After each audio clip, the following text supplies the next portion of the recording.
Hello and welcome to the show. I'm Martin Willis, your host, and I think everything's working. I can't believe it. Wow. Last week, I thought it was just me. YouTube was not working. And then I found out Richard Dolan couldn't get on. Also, he couldn't stream. And it was happening to everyone. Well, now it's working. Hooray! And we have an interesting show. I like to do, as you people that have followed me for the last 8 years that I've been doing this show, I like to do shows with people that are not known. They're not on a lot of shows. Actually, this is this gentleman's first show. And told him not to be nervous. And I just like to get different takes on this subject. He is someone very interested in this topic. He's in the UK, and he's staying up late for us. And I do want to thank everyone that supports the show. Anyone can do that. You can jump over to podcastufo.com, see all that information there. There was plenty of blogs. We don't have a new blog this week, but we usually do. They'll be back next week. There's plenty of blogs to read. Also, you can check out our Facebook page. And our guest is Jay Matthews.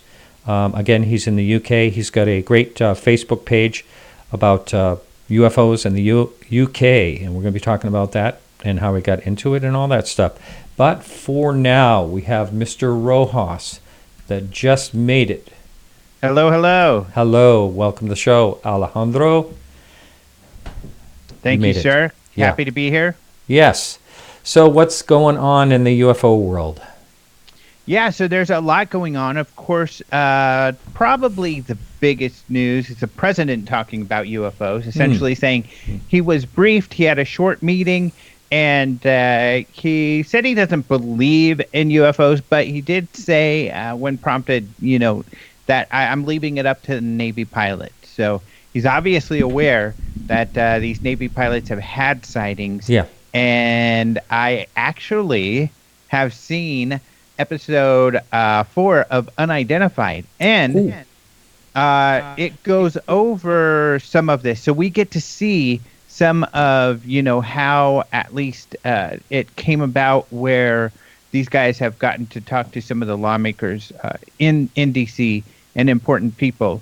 In fact, I just interviewed Anthony LaPay, one of the executive producers, and he says, I can't go into details, but he's like, I'm absolutely certain that we certainly had something to do with this information getting to the president, which is pretty exciting because they definitely had were responsible for the information getting to the Navy, causing them to kind of change their stance and take the phenomena more seriously.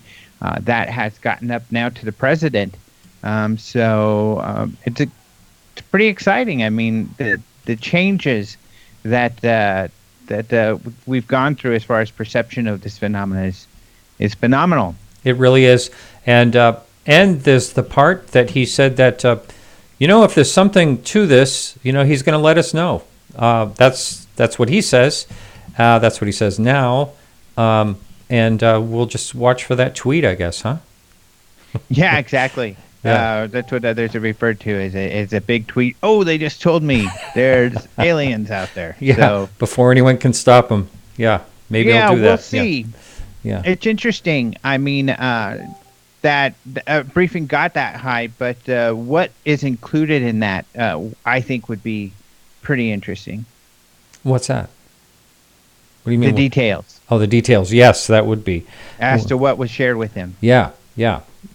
And according to Chris Mellon, when I had him on, whatever that was a couple of years ago, that if the president asks for something and the government knows, they have to tell him. They will tell him no matter what it is. And he said, the way around that is to get something out into like the the private sector, to get something in the private sector and keep it quiet that way. But otherwise, if it's, Yeah, we've talked to Nick Pope about that, and because, of course, he worked for the Ministry of Defense along these lines, and the private sector organizations such as Bigelow or Lockheed or Boeing, they are not subject to FOIA or the Freedom of Information Act, so they don't have to reveal or congressional information they have or talk to Congress. Yep, Chris Mellon said, there are 8 Congress people who can request information and get it theoretically. I believe he was talking about the Gang of Eight, the Defense Intelligence Eight. So these are essentially the people who run the parties and the Senate and the House and the intelligence committees. But he says they haven't really bothered to ask. And some people may think that's mysterious, but not so much. I mean, this is politics. There's twofold why people wouldn't want to ask. One, they trust that, whatever should be getting done is getting done in those arenas, and they'll be informed should they need to have information, or even, if there should be decisions made that they think they need to make. And two is that they don't want to know. If they ask the questions, then they're subject to being asked by the media what they know or having to address the topic. And many of them don't want to address the topic. They don't want to be the UFO person on the Hill. So that may change, though, with more and more information coming out. And I think we will hear more about individuals. The other problem, I think, I know you wanted to get into this a bit, and I guess it would fit at this point, is that there are these alleged leaked documents that are out. In fact, one of them out there people are purporting as a smoking gun. I personally don't feel that's the case whatsoever. The problem with these documents is that, and this is where it relates, is the individuals cited in those documents who are high-level military officials have denied having anything to do with it. They say, no, that's BS, it's all made up. And I'm sure the but I'm sure the conspiracy of that is being thrown back as, of course he's going to say that, right? Well, but the problem is then you can't verify whether the documents are real or not, or any of the information in it. So that's the whole point is, we get these documents and we've gotten them over the years, but we haven't been able to verify any of this information. And these documents say varying different wild stories from something simple to, crashed aliens with bodies and all of this sort of thing.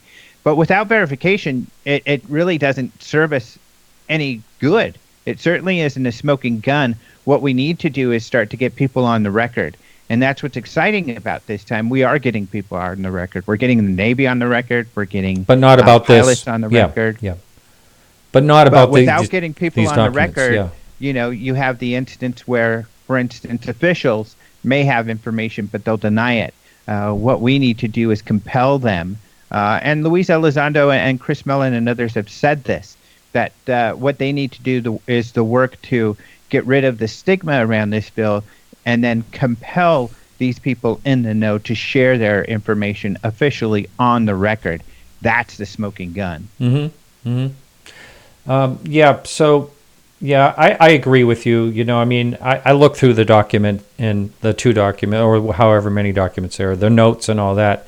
And, it could be just someone creative, the MJ12 letters, a lot of that I think is, kind of along the same line. There's been a lot of very creative people with too much time in their hands, and this could just be another case. And even if they're real, without being able to verify that any of it's real, then there's nothing you can do with it. Then all you've got is this piece of paper. So the job is not, I think that some of this stuff is always interesting to look at, and it helps you give you leads for research and things to investigate. But the papers alone don't really give you much, unless someone can get some verification for something on there. And so far, there's been zero verification. And like I said, both of the main players on the document have come forward and said those conversations never happened. I never looked into those things. They're BS. Yeah. So what else is happening? Otherwise, let's see. You want to talk? Why don't we take the front page of OpenMinds.tv? Go ahead. Let's talk quickly about your UFO Congress is coming up. Let's let you give a little plug for that. That's coming up in September, and okay. Why don't you talk about some of the guests? I know James Fox just signed on. He's going to be there. Yeah, that is really exciting. James Fox has not been talking about his project that much. I think you and I have had some interviews with Lee Spiegel, who's been helping him with the project. And otherwise, not a lot of people have been talking to these guys because they've been pretty hush-hush about it. But I know because I keep in touch with these guys. In fact, I've helped them a little bit with the production, that not only they've gotten interviews with everybody you would want them to get interviews with, and the people backing the document. People are going to be shocked when they find out who it was that put up the money to get this documentary done. So we both know that little secret, don't we? Wow. So it's very exciting stuff. So James is going to be at the conference, and he's going to be promoting it because he's going to be revealing when his documentary is coming out. He'll be revealing the name of the documentary, which we still don't know. Their first idea was 701, representing the 701 unknown cases in the Blue Book files, but that name turned out to be too enigmatic. It didn't make sense, so they dumped that name, and I don't know that they've even settled on a new one yet. So James Fox is going to be a lot of fun. No, they settled on a new one. It's called, Lee disclosed it last time he was on a few weeks ago. Oh, he did? It's called The Phenomenon, I do believe. I'm going to see if I can catch him on text, but I'm pretty sure that's what it's called now. The Phenomenon. Interesting. So there we go. We'll see. But otherwise, well, of course, we'll have George Knapp, who's in the middle of all of this. He's been breaking the most news regarding all of this. He's been under attack. It's so crazy. I mean, there are people who are just so against To the Stars and all of this. Some people speculate, what are they paid off? Because they're just so upset about everything. They've been bashing George Knapp. But George Knapp is a great journalist. He just won another regional Emmy like last week. I mean, this guy has so many awards. It's ridiculous. Because he's a great journalist. Otherwise, we're going to have Carolyn Corey. I think you've had her on your show. Yep. Chase Kletsky, who's well known. Jeremy will be there to share his 2 films and put them in the film festival, but he's also going to be sharing some new films that no one has seen yet. So that's exciting. And then we're going to have Richard Dolan and his wife, Tracy Garbett. And what's exciting about Tracy, and people might not know this about his wife, she actually is a remote viewer and is trained in this. And I think she's even done some classes. So she's going to be talking about her remote viewing. Otherwise, we're going to have other witnesses. We're going to have Calvin Parker, who was a witness for the Pascagoula incident. But more rare, we're going to have Charlotte Mann, who actually was the granddaughter of a priest related to a Cape Girardeau incident. So this is a really famous, actually, alleged crash case, where this priest says that he was actually called in to do last rites for these dead creatures before they buried them. Yeah. So the Woods, who are into crashes, the Ryan and Bob Wood, who are researchers into alleged UFO crashes, this is one of their favorite cases. So you might have read about that in their work. So she's going to come and talk about that case and her work on that. So that's exciting. We'll have Paul Hynek's son. We've got a lot of stuff. This is a real fun one, too. Tui Snyder, another one that, you probably haven't seen anywhere else. She's got a great lecture. She's done a lot of research into the Texas airship mystery of 1897. So essentially, there was a UFO flap in 1897, and she's done a lot of research, and she's going to be showing us the news clippings and all about this really exciting case. I've heard really great things about her research. That's not the one that crashed into the windmill and all that. That's a whole different thing. No, that's Aurora, Texas. Yeah, that was proven more or less a hoax, right? That particular one? Well, yeah, it looks like it was. I mean, I think that there's some pretty good evidence that it was an April Fool's Day joke, essentially, from the newspaper. Is that right? Wow. Yeah, but one more I want to add. Of course, we're going to have Kevin Day, who is a radar operator. Yep. But we also just added Chuck Zukowski. Oh, and I want to plug his television show. He's got a television show, Alien Highway. I mean, he's a buddy. We go back many, many years. But he's got this show, Alien Highway, on a travel channel. Karen and I watched it the other day, and they covered Skinwalker. It was a great show, really good show. I'm so happy for him. It's really cool. That's great. So UFOcongress.com is where you can go and check that out. Great. I don't know if I hear your messages chiming through. Oh, it's Karen's. Okay, no problem. No Facebook, problem. and she doesn't know how to turn it off. All right. We've got our buddies Doug of Arizona Shave or Phoenix Shave. He's a good buddy of ours, and he's messaging because he's super excited about AlienCon. So we'll be at AlienCon this weekend. I know Anthony Lapp, the executive producer of Unidentified, who I talked about earlier, he'll be there. Of course, Giorgio with his wild hair will be there because AlienCon is essentially inspired by and partnered with Ancient Aliens. But yeah, this is in LA. So if you're in LA, I've got like 5 or 6 talks and panels I'm going to be part of. But we're going to have a UFO Congress booth out there as well. So come visit us. Cool. All right, Alejandro, thanks so much. All right, thank you. All right, and I'll talk to you next week. Talk to you later. All right, have a good one. You too. All right, our guest tonight is his name is Jay Matthews. I try to remember exactly how I found him. I think I saw a blog or something or a comment, and whatever it was, I thought, well, I'm going to have this guy on the show if he'll be on the show. And anyway, he became curious about UFOs at a young age, 14 or so, when he had an encounter. We're going to be talking about that. And he runs a Facebook page. We're going to be talking about that as well. And we will take questions in chat later on, and actually phone calls if you'd like to call in. Jay, welcome to the show. Hey, thank you for having me on. Yep, you're going to have to just sneak up a little closer to the... there you are. Yes. Is that any better? That is better, yes. So, Okay. yeah, thanks for staying up late. I know it's late where you're at. And thanks for being on the show. So let's talk about what got you interested in this topic. You started out young, around 14. You actually had an encounter. And I always love hearing encounters that I've never heard before. So fire away, if you would. Okay, so where I was living in Chester, it's a bit of a hot spot for sightings, but there was one night, literally a month after I'd lost my father, and I moved into my father's bedroom, just for closeness and whatnot. And we had a big bay window at the back of the house in the room that I was in, and I can only describe the light as if when you have a thunderstorm and lightning strikes and it illuminates the whole bedroom. Mm-hmm. But I was woken up by this bright light. Literally like, the police helicopter had a spotlight over my house. So went to the window, didn't have any fear, looked up, and I just saw this absolute blinding light.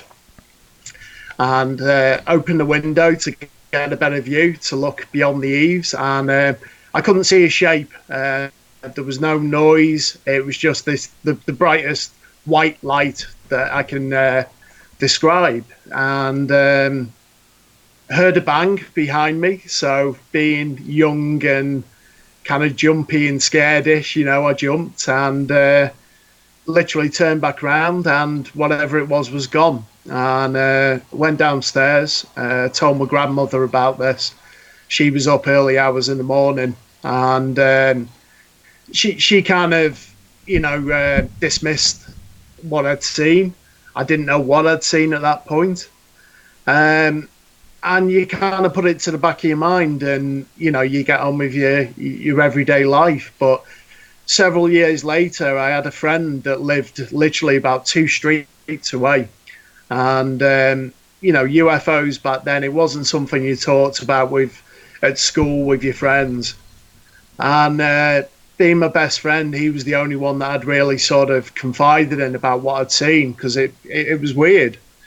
And I think it was a year, maybe 2 years later, he came to me and he said, that night that you saw that light, I saw this huge triangular ship object that was over your house at low descent. He said it was noiseless, and that was kind of enough confirmation for me. But wow, it cured me interest, and obviously there was no internet back then.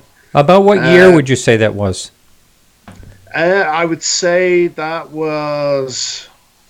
It'd have been about 1994, because I was born in 1980, so it was when I was 14. Mm-hmm. Mm-hmm. So good time away, but literally every night after that, I think I borrowed the neighbour's binoculars, and I'd stay up looking out the windows and just curious to see, if whatever it was that I did see would reappear at some point. Curiosity got me, so to say. Now, when you talk to your friend, did he say that he could actually see the outline of the craft? Were there lights, or how did he know that it was actually a triangle? Yeah, he said he could see a shape. There was a light emanating from the bottom that was literally over the house.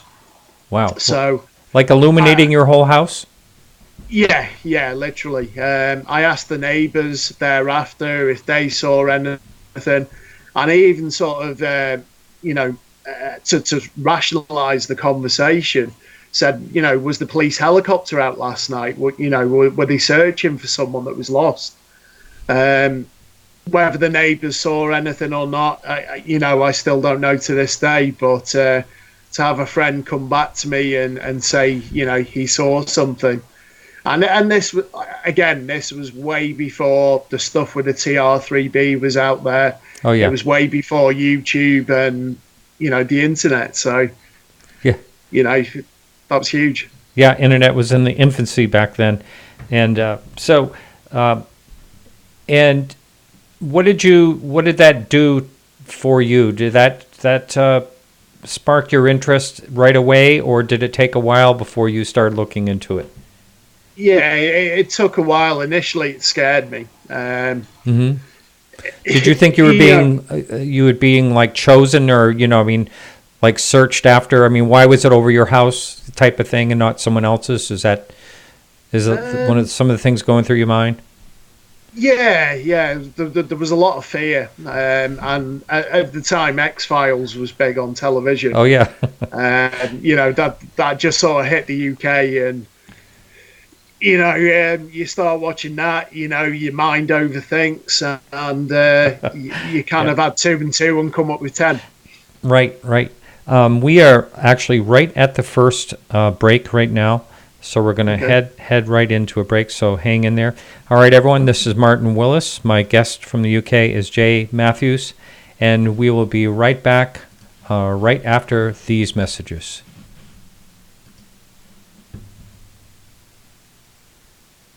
Okay, my brother, we've got 1, 2, 3, 4 minutes in this break. 4 minutes, got it. All right, I started the timer.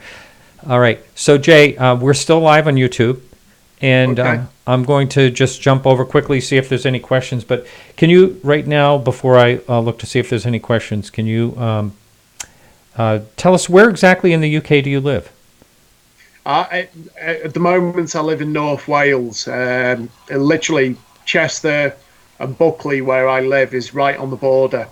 So I literally live just over the English border in enemy territory, as the Welsh would say. But now, I've talked to other people from the UK, and they said there's not a lot of sightings in general there because of the weather. Is that so, or do you get a lot of reports? Yeah, we do. Literally just speaking to the guys from Swansea UFO Network. They were up here at the weekend, and to my surprise, they've actually interviewed a couple of key witnesses that have seen things. I believe so. One is ex-military that is local to me. So, I like to think that I'm the only crackpot around here, but it's reassuring when you hear other people telling their story. Yeah. But go on. One of the things I wanted to do is talk to you about UFO cases, and just wanted to, in the UK, basically, because there's some good ones. What about Warminster? How far away are you from there? It's probably about a good 300 miles away from where I live. Now, do you hear a lot of? I mean, do you follow a lot of the UK cases over the years, like the Warminster? What do they call it? Yeah. That had a nickname, the Warminster something thing. It was called the Thing. Yeah, that's correct. Yeah. There's a good friend of mine, Steve Wills, a really good researcher from down that way. I follow his work. They've actually, it seems to be quite a hotspot for sightings. Yeah. There's been some really good documented cases down there. But saying that, where I am in Wales, there's a lot of ancient sites. Yeah. There's a lot of ley lines around, which is something I've done a bit of research into. And, literally every clear night I'm out the back. We have low light pollution. I actually overlook a mountain. I say mountain, it's a hill shy 80 feet of being a mountain called Molvamai, which has actually been... it's been the location for a lot of sightings recently, or at least since I've moved into this area. Mm-hmm. Weird orbs. There's been weird lights. There's a chap called Graham Evans who lives in Denbigh, which is literally 8 to 10 miles away. He's got some incredible footage over the mountain ranges over there. So I'd say the area as a whole is very active at the moment, and probably has been since before I started doing this. Okay, we're going to be going back. We're going to be going back here in just about 20 seconds. Right, Race, are you on there? Race, are you there? It's supposed to be going back in 10 seconds. Race, you there? I see you're about the same amount of... Okay, brother, you ready to come back? We are ready to come back, yeah. All right, we're ready to put you back on the air. Here we go. In 5, 4, 3, 2... All right, welcome back. This is Martin Willis. My guest is Jay Matthews from over in North Wales. And welcome back to the show. So we were talking during the break, we were talking geographically where you're located. I know just before the break, we weren't talking about that at all. I usually write it down what we're talking about. I think we were talking about the triangle, over your house and and all that. But location-wise, that's where we were talking about during the break. So it looks to me on the map that you're in North Wales. Anywhere near the Snowdonia National Park? Yeah, literally, I'd say as the crow flies, about 50 miles away. Yeah. So my family's not far at all. My family's from Wales. I've never been there, but I planned it. It's on my bucket list, so to speak. I got to get out there. But anyway, so it looks like in that case, it looks like you're about 300 miles or so also from the Rendlesham Forest area. Is that a case that you have ever inspired you looked into? Yeah. Uh-huh. In fact, it's probably one of the first, I'd say along with the Berwyn UFO incident, it was probably one of the first documented cases that I looked into. Obviously, because there's so much evidence surrounding that case. Yeah. And it's actually still ongoing now with, I believe there's a new documentary coming out soon, which is going to shed some light on the situation. But, obviously, Rendlesham, I think, happened in 1980, which was the year I was born. Mm-hmm. The Berwyn UFO crash happened in 74, which is literally a stone's throw away from where I live now.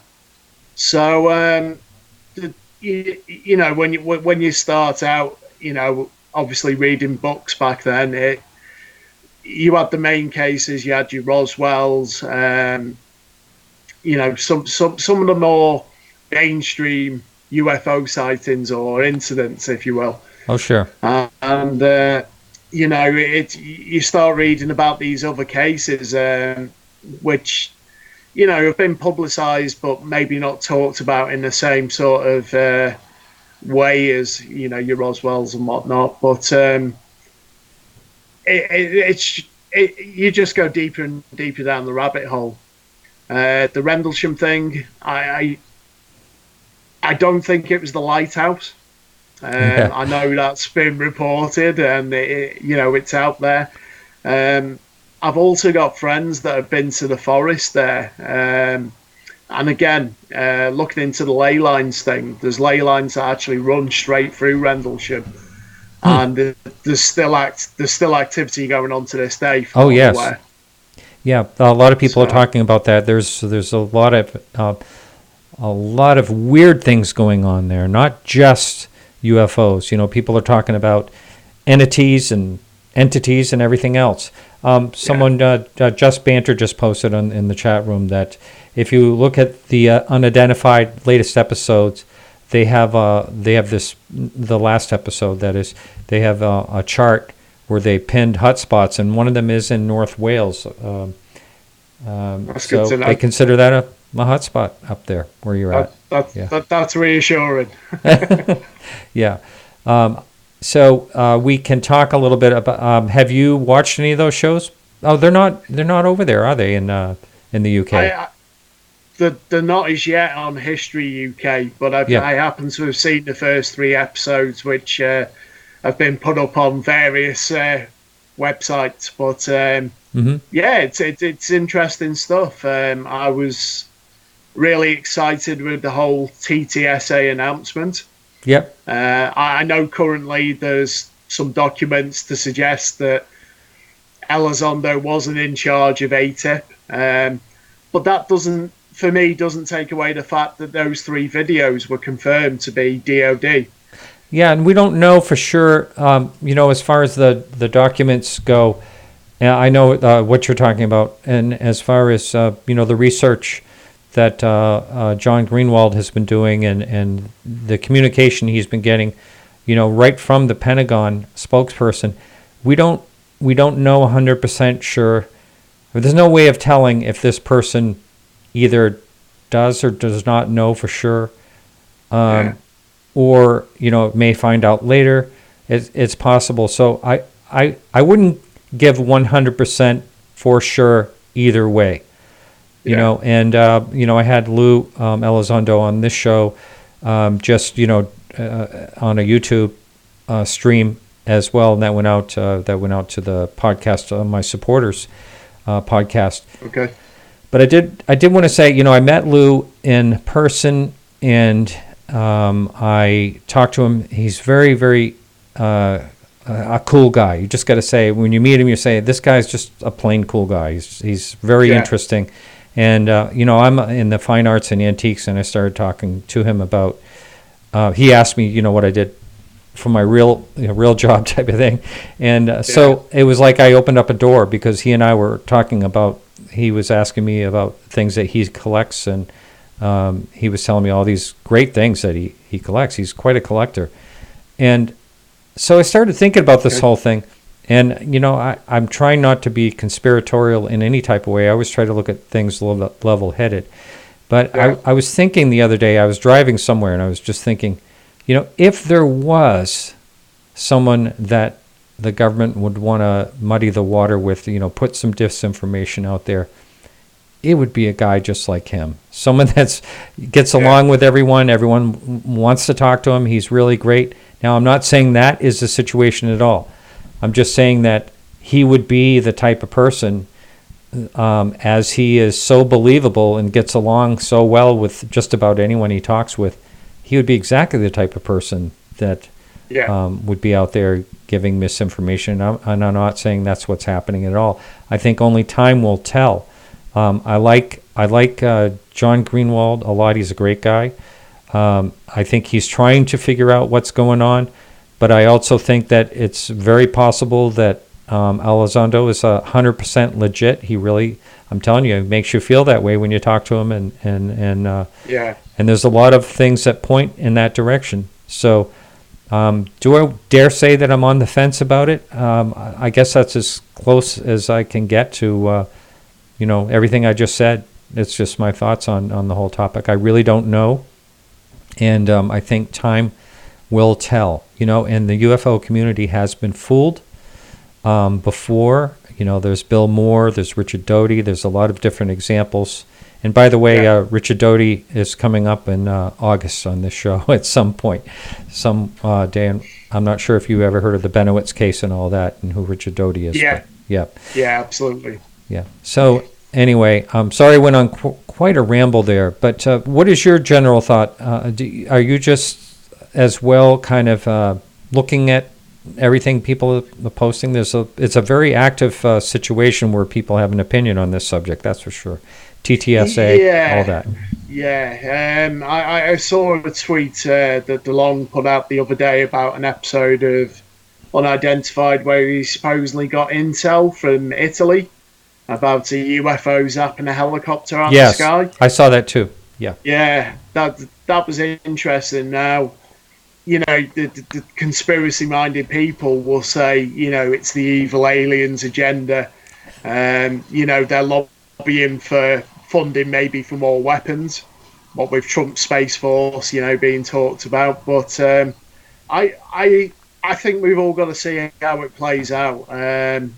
My feeling on Elizondo is if he is lying and say John Greenwald is right, then surely Chris Mellon would be lying. All these guys like Hal Puthoff, Steve Justice, that are all involved with him. You wouldn't get into bed with someone who's necessarily trying to pull the wool over your eyes. Now, I think that's a very good point. Yeah, and also Grant Cameron is a fantastic researcher that I follow. And when he's obviously he's very into the presidential UFO stuff, but he talks about this plausible deniability, where you put a story out and you put some facts in it, you put some lies in it, and most of the time, if this thing goes too far, it's like a baby on reins. You have those reins to rein that child back in. And from my own understanding and what I've seen, I think there are people in the US government that want this out. And I also think there are people that, I don't know for what reasons, still want to cover this up. So perhaps that's a reason for, all this stuff with Elizondo, because I saw a clip, I think it was on CNN in America, where I think the guy on the news asked him about recovered spacecraft. Right. And he seemed to say yes, but he was bound by his secrecy agreement and he couldn't go any further in discussing that. Well, he basically said yes without saying yes. yeah, he did. That's what I saw. which I thought was a huge statement. Yes, yeah, and that is shocking. Alejandro, who was just on with the news ahead of time, thought that was the most shocking part of the interview that he did with him. He sort of answered him the same way, not really a denial, and you can gather what you want from it, but it's almost a way of saying yes without saying yes. Yeah.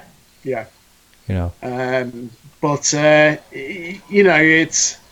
it's interesting. Like many back in December of 2017 when their story broke. Yeah. And we had the New York Times Post. Obviously for guys like myself that research this, the ridicule you face, the way the UFO subject is perceived by a lot of these media agencies literally changed overnight. It really has. Yeah. It was crazy from a UK point of view to see, BBC, ITV, Sky News all reporting this in a serious way and not kind of with a smirk on their face as they're reading this out. Or the or the music, the scary music in the background, or the X-Files music. I received an email recently from someone from the UK, and they were saying that the the UFO topic in the UK, I don't know exactly where. I'm going to try to pull it up, perhaps when we go to our next break. But they were just basically saying that the UFO topic in wherever they are in the UK right now is poison. They can't talk about it. There's death threats and everything else. It was a crazy email, but it was actually from a known person in the UFO field. So I was kind of shocked to actually see that. Do you see any of that, or again, you're talking about the more credible reports on the news and stuff like that? Are you seeing a shift in where you're at as well? Yeah, I've seen a lot of this on social media. Literally within the last 2 years, the way some of my friends that I surmise are very good researchers have been attacked, and almost in a witch hunt kind of way, is crazy. And these people are my seniors. These are people who have been doing this far longer than what I have. And I don't know if it's a distraction or it's to distract from all the stuff that is actually going on that is credible in the UK, or there's a few bad apples, and it's crazy. But yeah, I see that a lot, and it's draining, especially when you're, as you just said, I try and sit on the fence. I don't try and pick a side. You look at the fact, you look at what is put out there, and you've got a group of friends that are for this, and then you've got a group of friends that are against this, and you're kind of caught in the middle. And it's almost, I've had the situation where I've been forced to pick a side, and because I refuse to pick a side, I'm then deemed as bad as the person. You know what I mean? Yeah. No, it's I see the divide. I see, as you mentioned, I see the divide on the social media, the rants and stuff like that, and I just decided not to really get into it. I just glance now and then, but I'm not going to get into any of the debates, any of that part of it. But it's definitely a divide. It seems like we're divided in politics here in the U.S., and there's a divide now in the UFO field, and and as far as the TTSA, there's also a lot of opinions out there about that that are kind of conspiratorial. Like it's a whole government thing. I've heard that before. I've heard a lot of people talk about that, and I don't know. I can't say it definitely is, but you make a really good point about would Chris Mellon, would Hal Puthoff, and all these other, Steve Justice and all this, get into bed with something that was deviant, and I don't think so.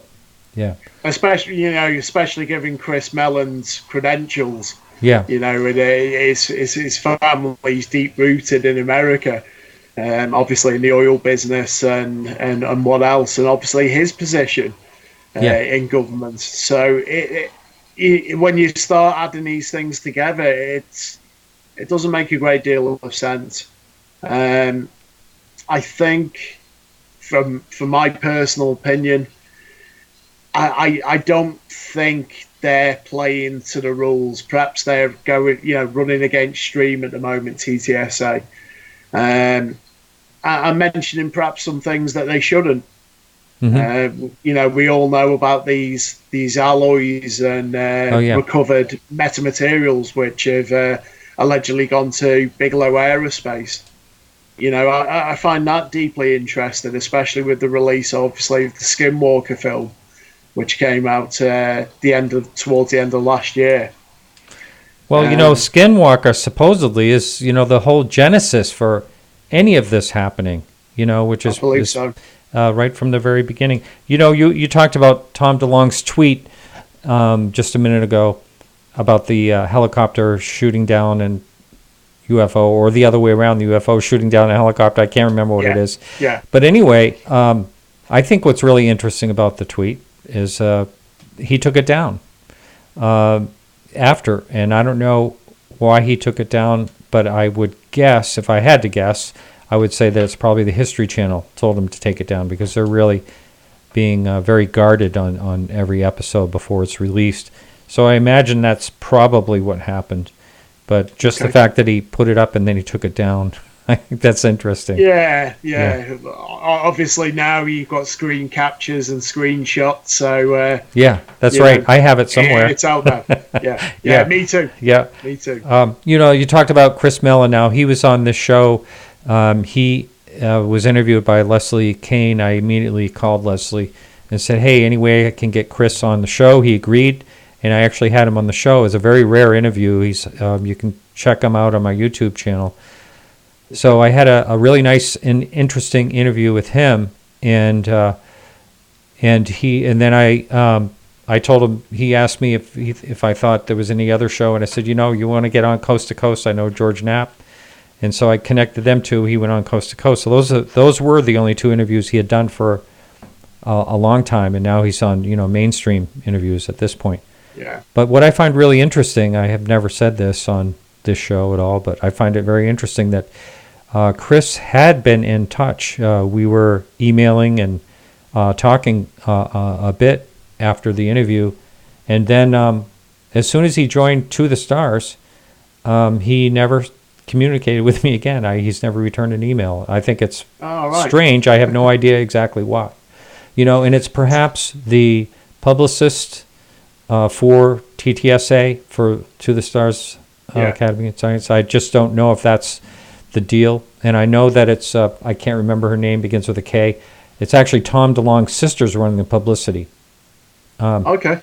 So it's not Karen, it's something like that, but Kara or... go ahead. Didn't the same thing happen on Fade to Black with Jimmy Church? I remember, I forget who he was interviewing, but he seemed to say on this interview that he'd reached out to TTSA and Tom DeLonge and Elizondo, and they said that it wasn't the right time for them to come back on the show. Yeah. So yeah, go ahead. I was going to say, obviously there was the bad interview on the Joe Rogan podcast. Oh yes, that was a mistake. Yeah, that was a huge mistake. I actually know Joe Rogan, and oh wow, yeah, he's an out there guy. But I personally, I think he'd already sort of made his mind up to pick holes in what Tom was saying beforehand. But then Tom didn't do himself any favours with some of the footage he was showing them. It just wasn't it didn't do TTSA a lot of favours. Yes. I agree. And another thing that this is something also I've never said before either, but just reflecting on the TTSA since they've been active is going back to the publicists. I don't think there's been I think a lot of the conspiracies are born from being kind of elusive or not available and all that, and people are just questioning that. And when the government does something like that, then we say there's aliens, so conspiracy always happens. But I'm not saying that she's not doing a good job, but perhaps instead of Tom DeLonge's sister being a publicist, maybe it would have been or still could be a better idea to get a publicist in there that has dealt with sensitive issues and has experience in this, just plain experience, but experience in this type of situation, and perhaps they could have a little bit better of a public image. Maybe they don't want one. I don't know what their situation is. The only thing that I find strange about the whole TTSA thing, and I was listening to Fade to Black with Jimmy Church, where Tom DeLonge mentioned that he was authoring the autobiography of Bob Lazar. Now, obviously, with Jeremy Corbell's film coming out, Bob Lazar and Flying Saucers at Area 51,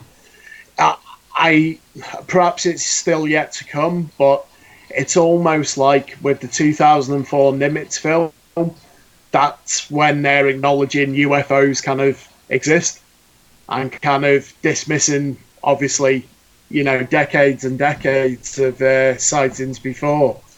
So, as pertains to the metamaterial that is alleged that is at Bigelow Aerospace, how does that fit in with obviously Bob Lazar and the reverse engineering and obviously at S4?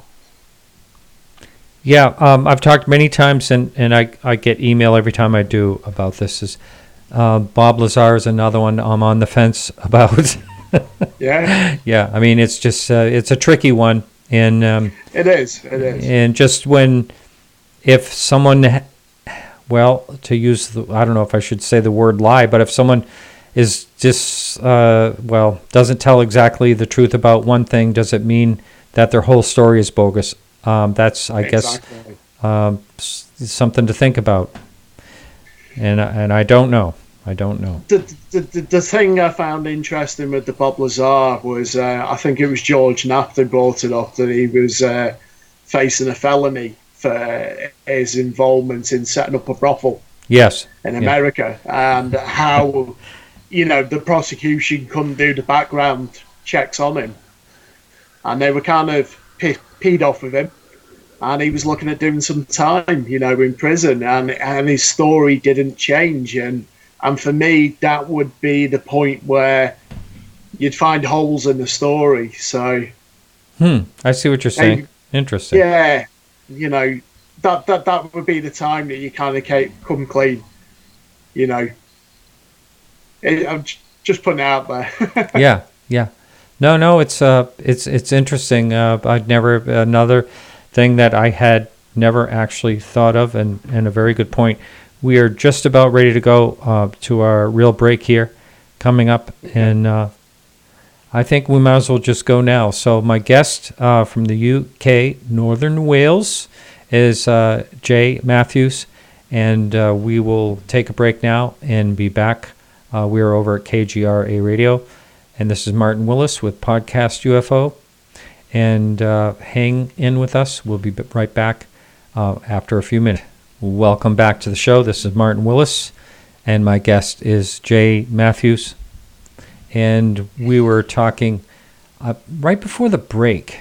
We got off on a tangent about different things. I think we talked a little bit about Bob Lazar, and I said my feelings about that, which have been unchanged.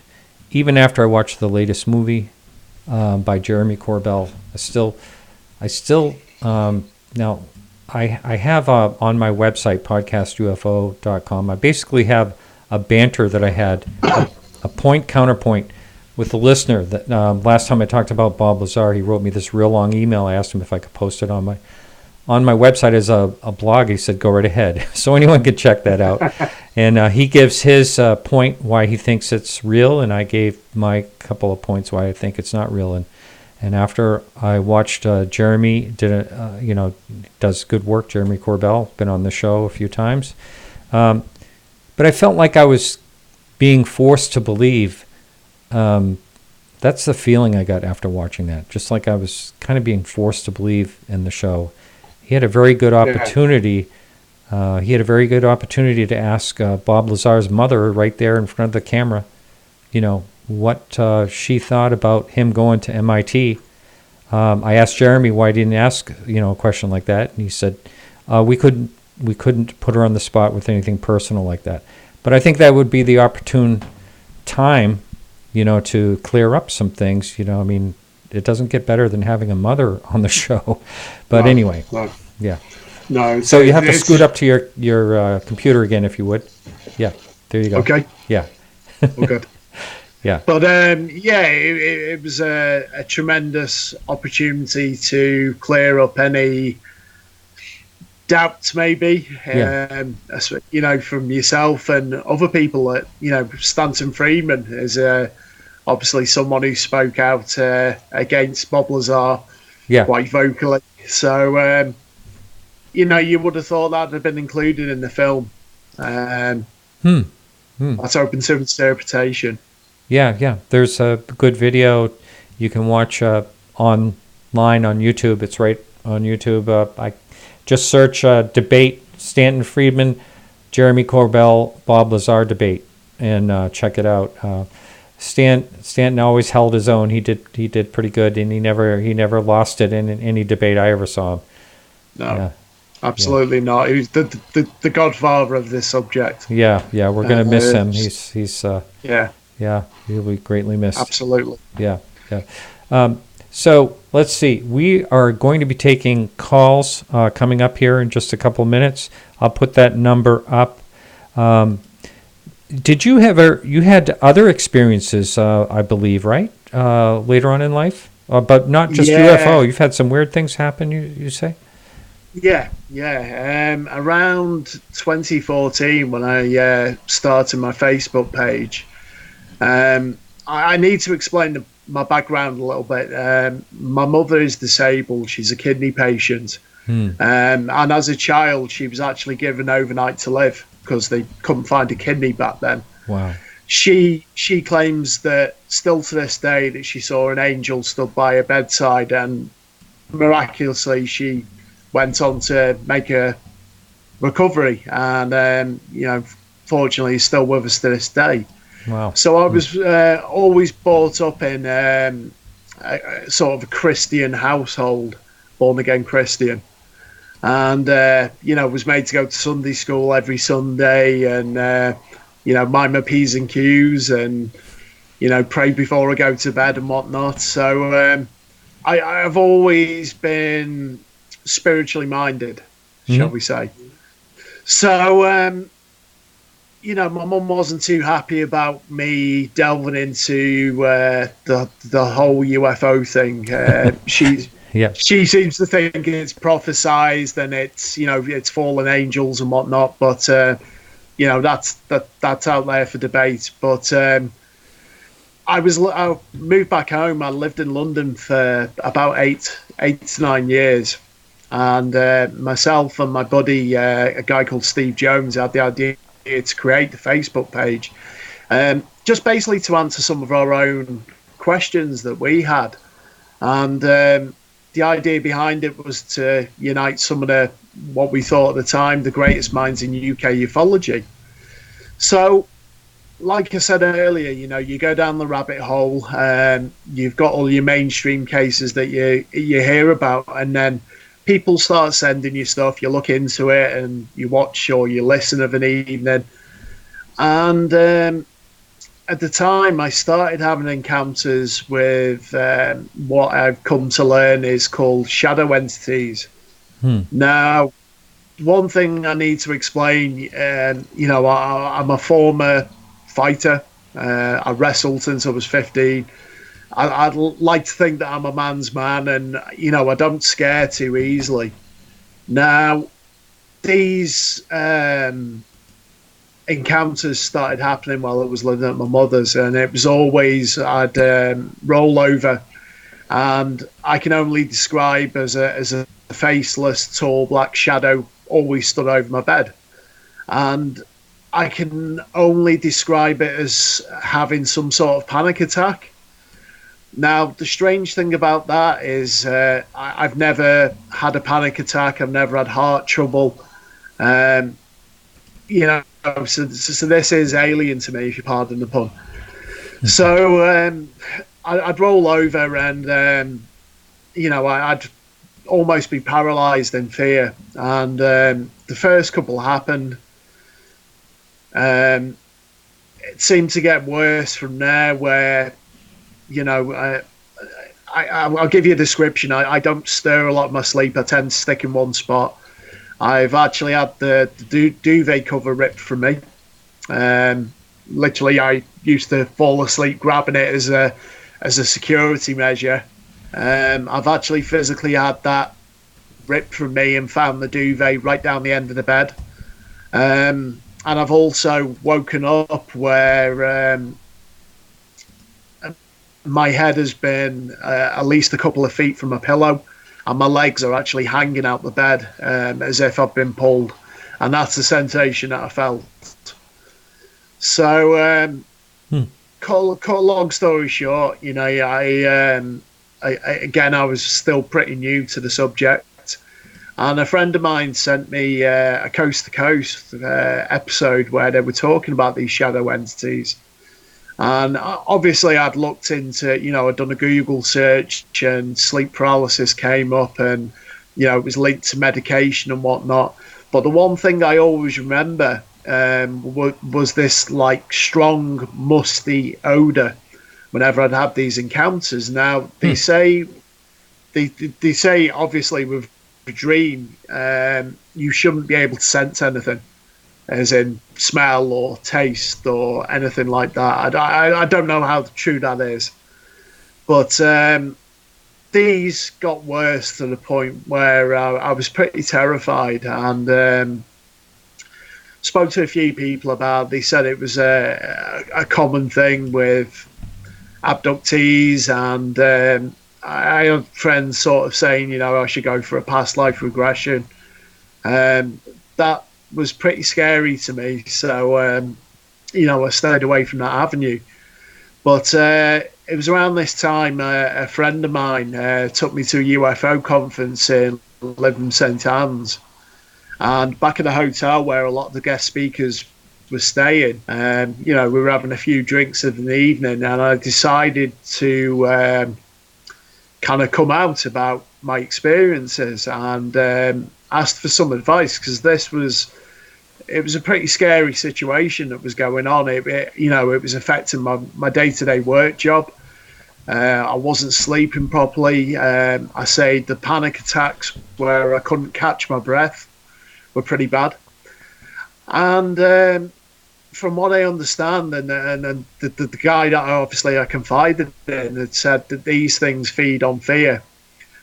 He also, I won't name him, but he said about using a passive coloured nightlight, which I still use to this day.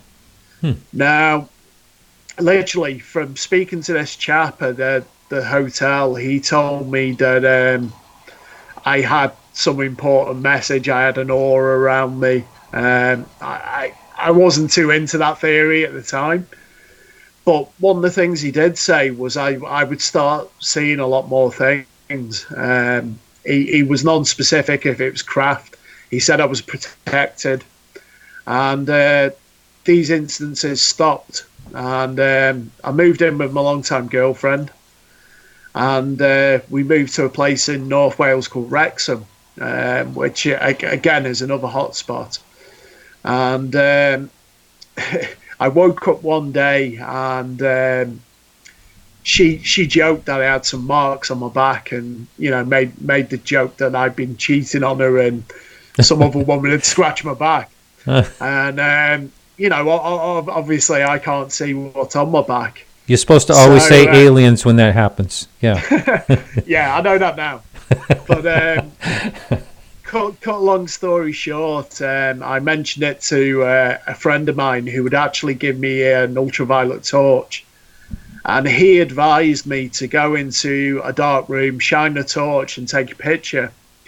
Now, what was strange, and bear in mind, it was my now ex-girlfriend that took this, was these numbers appeared on my back. So what had seemed to the naked eye is a couple of marks.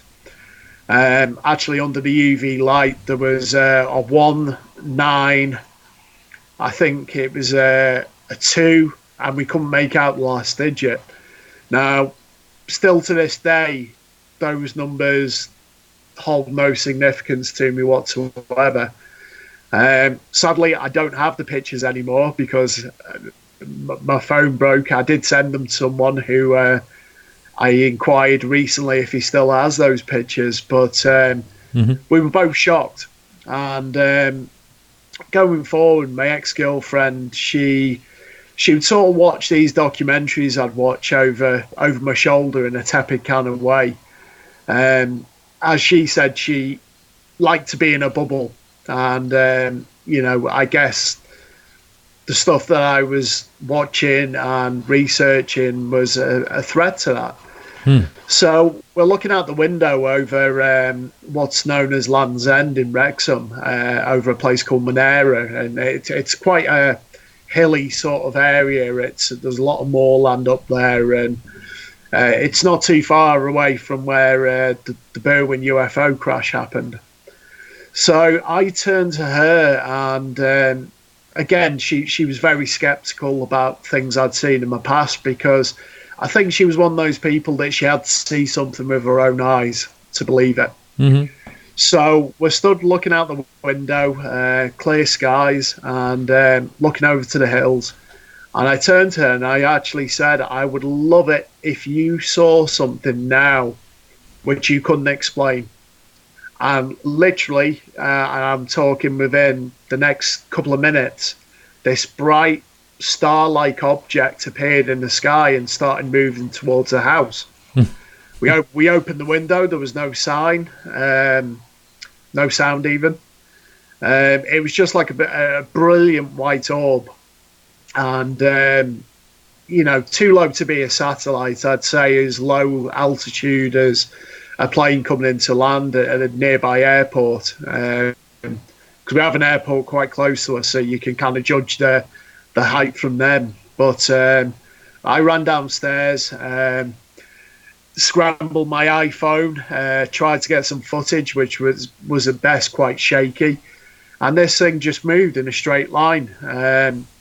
I say noiseless. There was no flashing light or anything else, just this brilliant white light. And for her, it was quite shocking. For me, it was. I didn't feel scared. There was no sort of feelings of fear or something was coming specifically for me. I was just kind of bowled over that, I bared witness to this. Now, obviously, she's told friends, and a lot of people, as you know, are skeptical about this subject. But it literally happened where pretty much every time I go outside for then a cigarette, I used to smoke. I'd go out with friends, so I'd have witnesses with me, and we'd see these objects in the sky. And I know they can be dismissed as, many satellites that are up there. But one of the encounters was with a male friend of hers, and we actually saw 3 objects in the shape of a triangle. I don't think it was a triangle, because obviously you could see stars in between. But there was one at the front. This one up here was moving slower than the one below. And every so often it would sort of go slow and then zip and catch up with the others. And, I sort of almost became the UFO guy. And it's not a title that I welcomed at the time. I've still to this day, I've got a lot of friends that think I'm completely bonkers for believing this stuff. But at the same time, you can't deny what you've seen. And, a lot of my videos are uploaded to my personal Facebook page. I've also got a YouTube channel, which I've just started uploading some stuff too. Yeah, if someone wants to find that Facebook page, I actually have it linked. It will be linked in the show notes. It's okay. But give that out. Is it UFOs UK? Is that what it is, or exactly what is it? Yeah, the Facebook page is known as UFOlogy.UK. Oh, okay. My own personal YouTube channel is actually called J Matthews MMA. It was a site created for my day job, which we got into, but it's become now it's been taken over by UFO footage.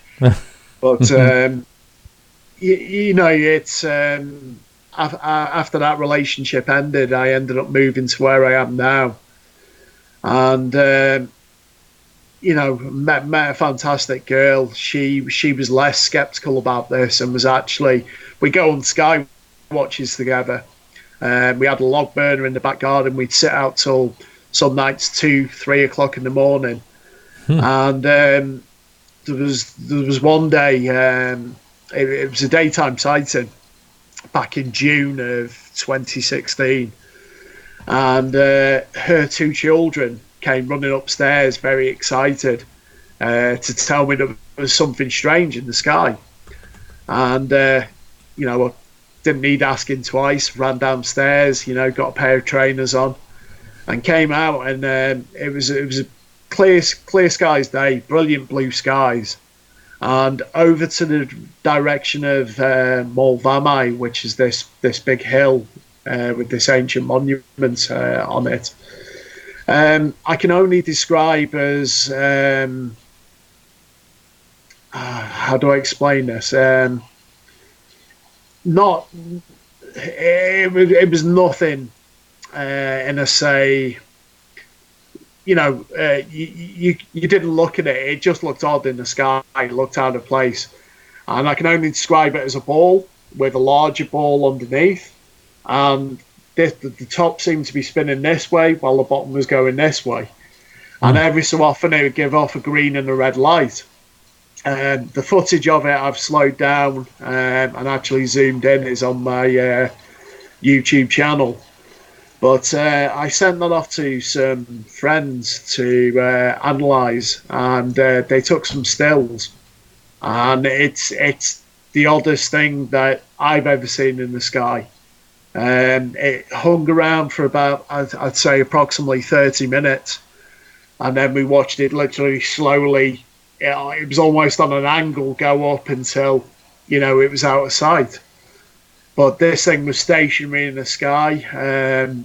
If I was to estimate how far away it was, I'd say maybe 10 miles away. But,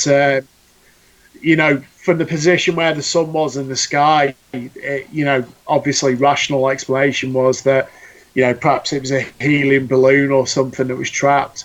From what I've looked into this, helium balloons will only float so high up. And the sun was in the opposite direction, so it couldn't have been one of these metallic helium balloons that was, glimmering in the sun.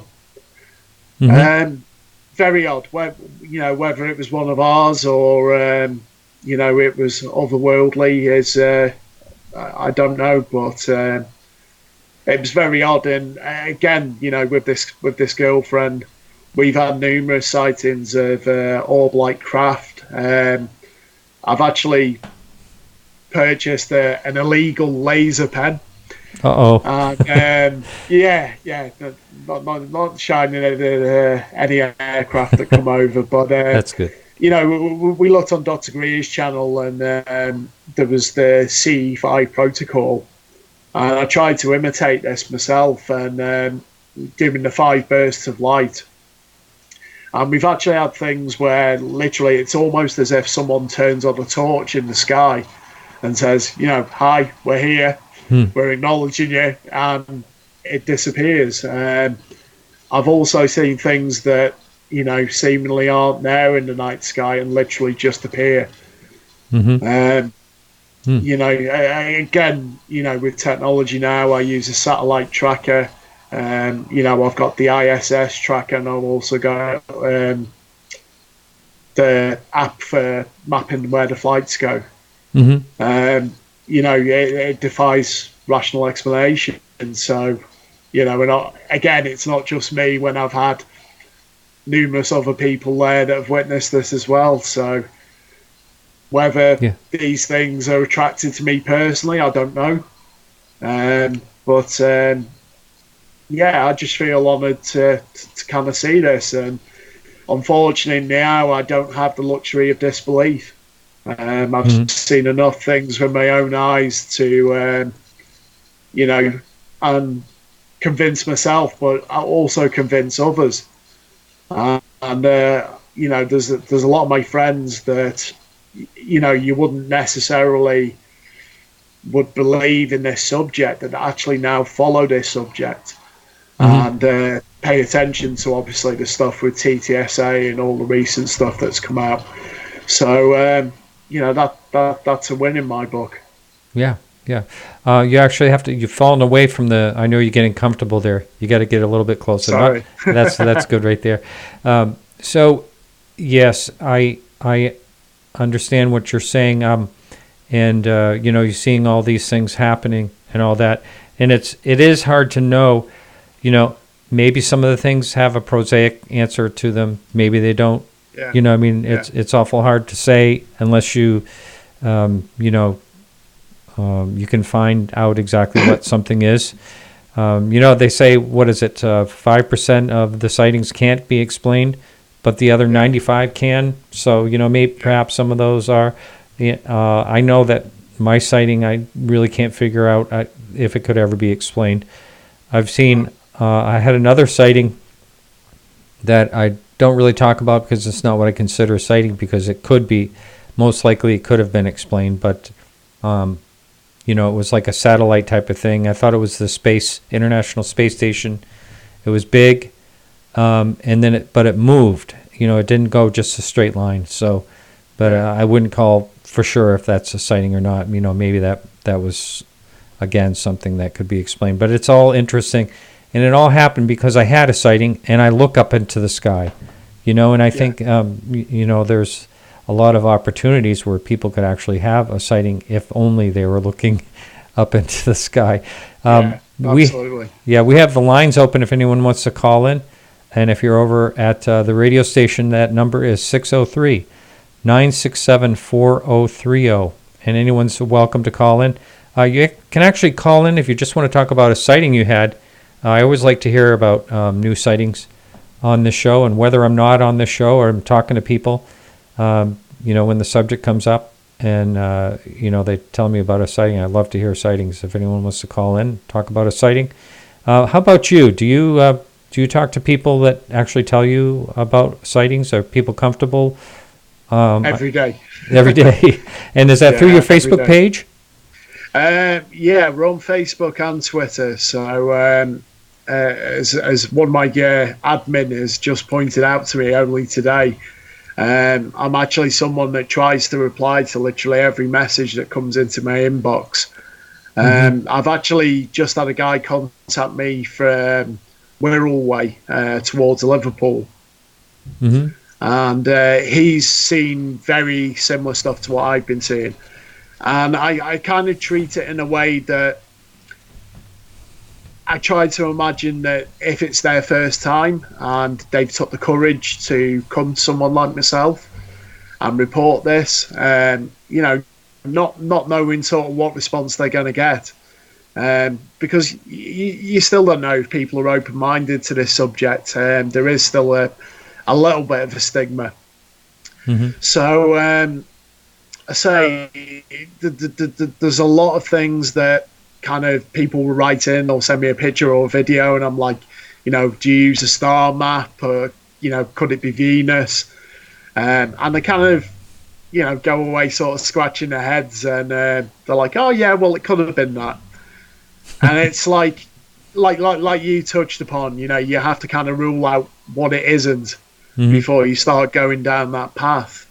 But also having the patience to explain this to people, because a lot of people see things which they can't explain. Hang on just one second. We have a caller on the line. Right. So, caller, if you could mute your listening device while you're on the line. Are you ready to take that call now, or do you want to continue that thought? No, good. Okay. We'll take that call. All right. Caller, your first name, where are you calling from? It's James in Bellevue, Washington, Martin. Hi, James. Welcome to the show. Do you have a question for our guest, or you want to talk about a sighting? I wanted to I thank you first for the program, and I'm friends with one of his countrymen, James P. Abbott, who wrote The Outsider's Guide to UFOs, which is a great book, by the way. Anyway, I wanted to tell you about a sighting I had. I've had two, one 12 years ago, and then one just last December. And it was really incredible. Can you hear me all right? Oh, yes, you're fine. Okay. Well, it was excellent because I was with my brother-in-law, who was an absolute skeptic, and it was on December 30th, nearing midnight. We went out on the back porch of my folks' house, which is in North Idaho, and he was having a cigarette he smokes, and I was looking up in the sky like I always do. But suddenly I saw this brilliant white light going from west to east, about the size of maybe a pea if you held it out at arm's length. And I thought at first it was a satellite. It was moving, but it was moving fairly slowly. And I pointed, and it's moving. It didn't have any glare to it. It was like it was somehow confined or something. Anyway, I pointed up to him. I said, "Look at that, Jim." And he looked up, and I said, "You see that?" He goes, "Yeah, I see it." And then it merged with another light that it was approaching. The two of them sort of merged together. There was a sort of a red flash, and then they moved on almost a 90-degree turn to the south. And then they just blinked out. It was almost like the light sucked into itself. Huh. And I said, "Did you see that?" And he just, to this day, he won't talk about it. He will not talk about it. Yeah. I've heard of that happening, or a number of people have said that. Hey, you're not on speakerphone, are you? Unfortunately, I am, and I didn't even realize. I'm in my car, and I know that's problematic, so I'll get off the line, Mark. Oh. But thanks again for all the hard work you do. Oh, hey, that's all right. Hey, thanks, James, and thanks for the call. And someday when you don't have to be on speakerphone, call back. We'd like to hear the other sighting as well. So yeah, absolutely. Thanks, Mark. All right, take care. All right, so the line is open again. Bye. If anyone wants to call, and that number's up on the screen if you're on YouTube. And if you're listening, it's in the show. The line is only live during the show. I get calls all the time on it. So it's only during the show on Tuesdays at 6 to 8 p.m. ET. And that number is 603-967-4030. And you're welcome to call in. And, you were finishing a sentence when the caller called. Do you happen to remember what it was? Oh, wow, we've talked about so much. Wow. That's all right. I'd rather take, a lot of people say don't take calls, but I like calls. I've said from the very beginning, 8 years ago when I started the show, that I think we have someone else trying to call in, that I wanted to be an interactive show. And I mean that today. Still, I like being interactive. Someone just try to call in. Try again if you would. So the Alderney case, the Channel Islands, that to me is one of the great UFO stories. Have you looked into that one? Yeah, I have. I think it first come to my attention through, I think it was Bill Burns' UFO Hunters show. Oh, yeah, that's right. He did that, yeah. Yeah, because it was Captain Ray Brower, I think, if I'm not mistaken. Yeah, I think that sounds right, yep. Yeah, flying a localized jet. Or a plane. It was a prop plane, I believe, yeah. Mm-hmm. Yeah, sorry, prop plane. The crazy thing about that sighting was obviously there was actual witnesses on board the plane as well. Yeah. That all corroborate his story. It's magnificent to see. Probably very frightening for him to be flying a course and to come across this huge cigar-shaped object, which I think he described as being bright orange. Yeah, huge, or bright yellow or orange. I can't remember. You're right. But like but the size of them, I think he guesses the size is huge. Yeah. He didn't know exactly, but he was throwing out. I mean, you hear sometimes about these huge objects, whatever they are, and if I'm not mistaken, wasn't there a second object that appeared on as well? Yeah, that's right. Yeah. So. We had a guest on, it was either last week or the week before, and pardon me, I just can't remember who it was right off the bat, but they basically brought up a very good point. These things obviously don't mind if they're, if we're seeing them. You mentioned that, you mentioned the fact that, maybe they're picking on you or showing themselves to you. Maybe. But maybe. But it would be, if they have the technology to get here, there's no reason they need lights. There's no reason they need to be seen. And if they have that type of technology, they can definitely cloak themselves. And which there's a lot of situations where they are an apparent either cloaked or they're in and out. They're either here at one point and there at another point, instantly, and they're bizarre, but they're definitely not hiding themselves unless there's more of them hiding themselves. There's a term in the UK which is thrown around quite loosely in the truth seekers movement, which is being awoken. And a lot of people seem to suggest that once you awake, you start seeing things with a lot more frequency. Myself, having looked into the background, I've looked into the psychic phenomenon and also paranormal. It's open to suggestion, but I believe a lot of these things move on frequencies. If you go to a lot of the megalithic sites in the UK with EMF detectors to measure for electromagnetism frequency, I think it's called, a lot of these stone circles and these ancient places where the Druids worshipped and whatnot, and these ancient cultures actually give off these frequencies. So perhaps in some sense that's connected to the whole portals theory. Perhaps the likes of Stonehenge and some of these ancient sites were they were openings for things to move, perhaps from a fourth dimension or beyond that into our reality. Yeah, there's so many thoughts and so many. That's why I like having different people on the show, to hear people's opinions, because it's something we definitely don't know what's going on, but it's really fun to explore. So if anyone wants to in the chat room, I see there's a number of people in there. If anyone wants to post a question, I'll try to get that question over to you, and as we go along here. But what do you think about the perception of UFOs in the UK in general? Do you think that you mentioned that there was a little bit of turmoil going on there, but has it always been like that?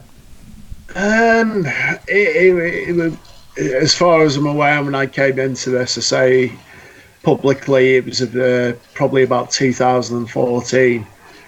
And you're just starting to find your feet. You buddy up with a few people who you think can point you in the right direction. And there was calmer waters. There was a few disputes ongoing, and you're told not to trust this person because he's a proven liar and whatnot. I kind of like to find out for myself. I like to give everyone the benefit of the doubt. Now, from then to now, it's such a contrast. You look at the infighting that's currently going on in UK ufology. I know I touched upon it earlier, but some of the witch hunts that people are embarking on is it's shameful. It's everyone's got a right to an opinion, and something I always say on my page. You don't have to agree with my opinion. You can disagree with me. It doesn't mean we have to fall out and resort to name calling or bringing up personal things as some people do. I just, that's not something that resonates within me. I don't see how anything is achieved from doing that. If anything, to the outsider looking in, it probably turns more people away from this subject because they think, I can't be bothered with that. Especially with the way social media is now and trolling. It's huge, and again, I get a lot of negative comments. I used to take it really personally, and I think to put yourself out publicly in this subject, you kind of need to have a thick skin. Yeah, because there are some crazies out there, sadly, and the same with any sort of fringe subject is, it does seem to attract that demographic of a few that just want to cause trouble within. But Yeah. it's sad because it takes away all the great work that many of the UK based researchers do. I'm also go on. Oh, I didn't mean to walk over you there, but No, that's cool. I think it's not just isolated to the UK too. I think I was just going to say that. in general, yeah. I mean, I do get some hate mail, quite a bit. Not all the time, but I would say once a month I get a pretty nasty one or something like that. But I will give the next person that wants to write me some hate mail, maybe about Bob Lazar. That's okay. But don't make it 20 pages long because you'll lose me in the first 2 paragraphs. I can't read those 20-page emails, and I that's what I get. Those are the ones that really go on. These people should write a book. I mean, it's pretty good with what they can come up with. Yeah. So someone in the chat room wanted me to ask you about the Staffordshire case that happened back in 1954, I believe. Is that the Cannock Chase sightings, or there was? They said there were humanoids, sightings. humanoids or something. Yeah, I believe so. Again, it's not a case I've looked into in great detail because I think it's been done so many times.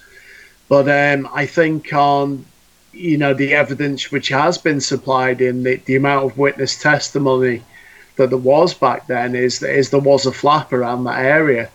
I believe, speaking to the few friends I have that live over that way, that it's still ongoing to this day. Really? Wow. Yeah. But they've had all sorts over there. There's been a lot of cryptid stories. Again, are these areas in the UK? I know we mentioned Rendlesham before. Are they similar to what's going on over at Skinwalker Ranch, where seemingly all these different dimensions intersect with one another, and it may be an explanation for some of these sightings? Not just UFO, paranormal. Things have been cited like going back centuries of werewolves in England and other strange things. Yeah. Again, it's out there. So yeah, and I don't think perhaps some of these are fairy tales and made up, or legends or whatever, but I do believe that there are things that are actually happening. I mean, with just experiences I've had, but I do believe that there's a lot that's happening that we have really not much of a clue about exactly what it is. I feel the same way about ghosts, and I'm going to have we're going to touch on that subject a little bit on this show. I have Ben Hansen coming up as a friend of mine, Faked or Fact. That's what he's known for. But he'll be coming up on July 9th, and he's in a new Travel Channel show about ghosts. So we're going to be talking about that. But so I think I know there's something to it. Is just what the heck is it? And there are people that that have an idea. Paul Eno, his idea is that everything's like a different dimension. We have a call coming in right now, and it's perfect because I'm blabbering away. And caller, welcome to the show. Your first name and where are you calling from? My name's Charlie. I'm calling from Mississippi. Hi, you said Charlie, right? Yes, sir. Yes. How are you? You got a question? You want to talk about a sighting? What's up? I wanted to tell you about a sighting. I haven't told many people about this, but I figured best place for it anyway. Yeah. So this happened in 2012. I was living in Portland, Oregon. It was at 182nd and Powell where I live, and that's northeast Portland. Now my back porch faced downtown Portland. So basically, when I walked out my back porch, I was looking directly towards downtown Portland. Now, this happened in the middle of the daytime. I'd say it was about 2 o'clock in the afternoon. And this was fall time. I'd say around October, September, if I remember correctly. Mm-hmm. So I'm looking west towards downtown Portland, and I notice a cloud system. It was a pretty clear day. I noticed a cloud system coming towards me, and it looked very odd because it was perfectly shaped as a half moon. And so I continued watching it just because I'd never seen a cloud formation like this before. So as it approached me, I started to notice that the center of the cloud formation had a very bright orange cloud at the center. So obviously it made me even more curious. As it passed over me, I looked back at it once it had passed me, and I seen what the bright light was. It was a glowing white yellowish disc, almost as bright as the sun. Yeah, it was pretty amazing to me at the time anyway. Now, where was the sun in conjunction to the cloud? The sun was out. I don't remember exactly where the sun was, but I knew the sun couldn't be in the cloud. Mm-hmm. You know what I mean? So, but anyway, there wasn't any other lights on it at all. It was just a glowing disc, very bright white, orangish light. And I had wondered, if that pilot was flying that over, why would he fly it over a heavily populated area like that? And all that I could figure is that maybe they were testing their cloaking capabilities. So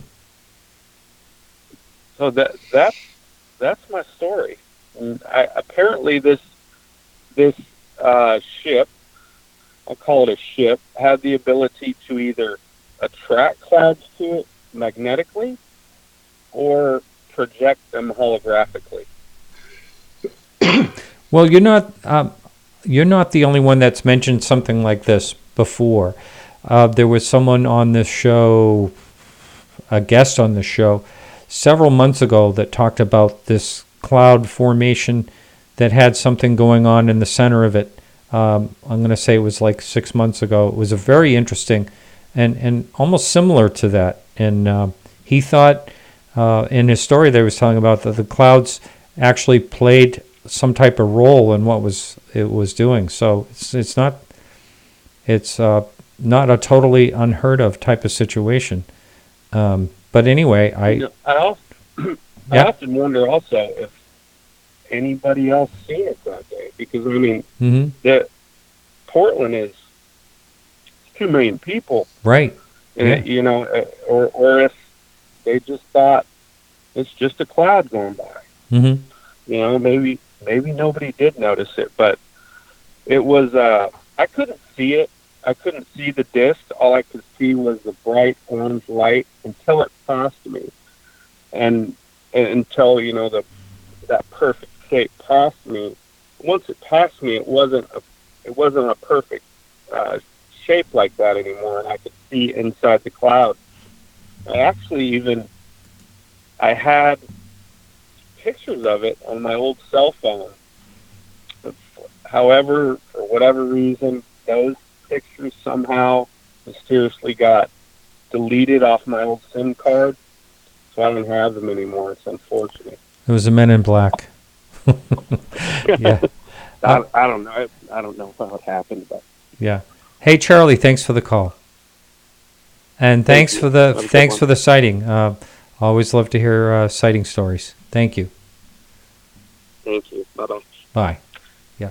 I think we've got about 7 minutes left to the show, so we're probably not going to take another call, and unless someone's got some real short,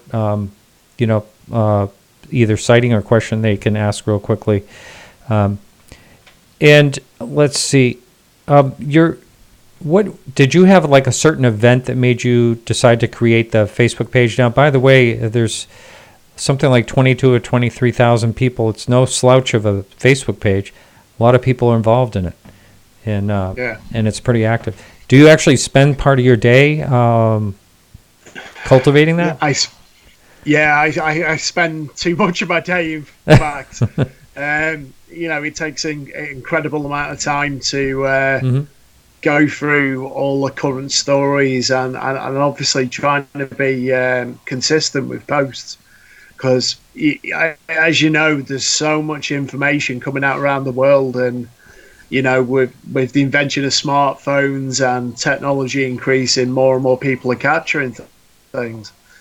So it's important to as important as all the past cases are, it's important to get the new stuff out, because there's a lot of people on the internet that don't necessarily know where to look. Some of the forums that we go through, and some of the lesser known cases which are equally as important. So we try and keep a good balance between obviously stuff that's still ongoing from the past, i.e. Rendlesham and some of the other sightings, and all the stuff that's current and in our news headlines. And it's crazy, I speak about the UK tabloids, which oh yes, I'm not a massive fan of. I can see why. It's clickbait. It is, but there's almost a story now in our British tabloids, multiple stories on a daily basis. I've noticed. Some of the people that they're going to is like their go-to guy for sightings. I know raises a few eyebrows in the UK UFO community. But it's good that they're reporting this stuff, and in a totally different context than they would say 10 years ago. Yes. I've noticed, even prior to you talked about the December 16th article, 2017, the New York Times, and what's changed since then. Basically, we brought that up earlier, but even prior to that, the tabloids were going pretty crazy in UFO stories. Even for the last number of years, I want to say the last 3-4 years, I've noticed it. And Alejandro Rojas and I had talked about that as well on this show. How active that is. I'm going to give just a little bit of a plug for myself here too, and that is I want to say thank you to Peggy. Peggy lives in Nevada, and she got in touch with me, I think, in my very first few months of my show, and we've been in touch ever since. We became good friends. She can really debate with someone when she's unhappy with them. She really stands her ground. She's a real character. Now, Peggy has been working my Facebook page for now at least 5 years. Every single day. During the day, she will post a story on there. So if you go to Podcast UFO in the Facebook page, you'll see a story every single day. And I want to thank Peggy very much, because she does this totally out of, she says, boredom, but it's actually the kindness of her heart. She's very nice to do that. So anyone can check out stories. You can click on that right on our website. There's an icon to that. Do you have I try to find a website and of yours, but you don't have a website. You just have the Facebook page, right? Yeah, at the moment, just the social media pages. A website is in the works, but between family issues and obviously my day job takes up a lot of my time. I have a full-time job, and then I also have a second job where I put on mixed martial arts events, on pretty big scale. So. Wow. Time's limited. I do have guys that help assist me with stories. The idea being that everyone's got their own little sort of niche segment within ufology. And and obviously, if I'm down or I'm sick or something, there's always one of the guys that can pick up the slack and keep the page maintained. But a website's something we need to look at for the future, definitely. Yeah. Just remember, once you create it, you got to cultivate it, and you got to always be married to the thing. That's the one thing about Absolutely. it. Yeah. It's not that much different than a Facebook page. And, No. And there are so many people that are interested in this topic that find things on both YouTube and Facebook and any other Twitter and all that stuff. And I'd say, go ahead. Sorry, just to interrupt there. Sorry to cut you off, but our numbers grow on a daily basis. Twitter, Facebook, Instagram as well. Yeah.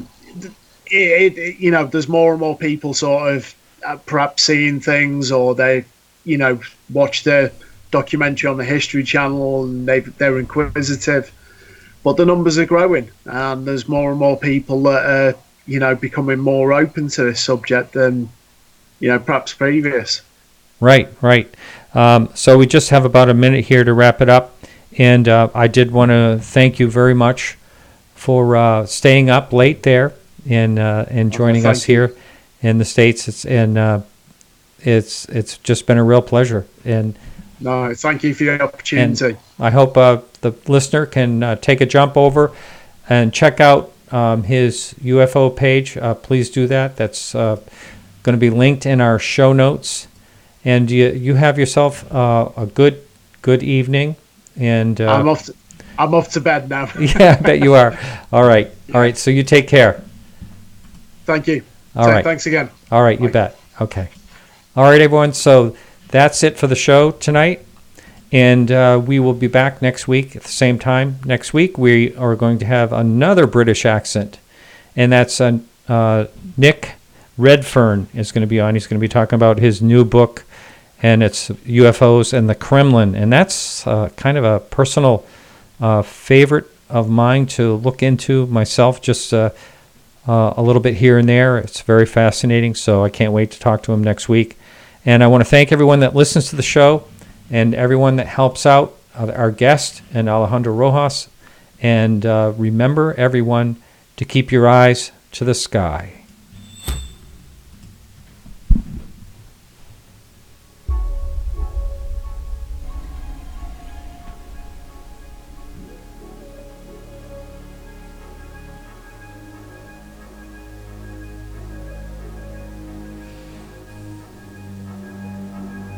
Woo!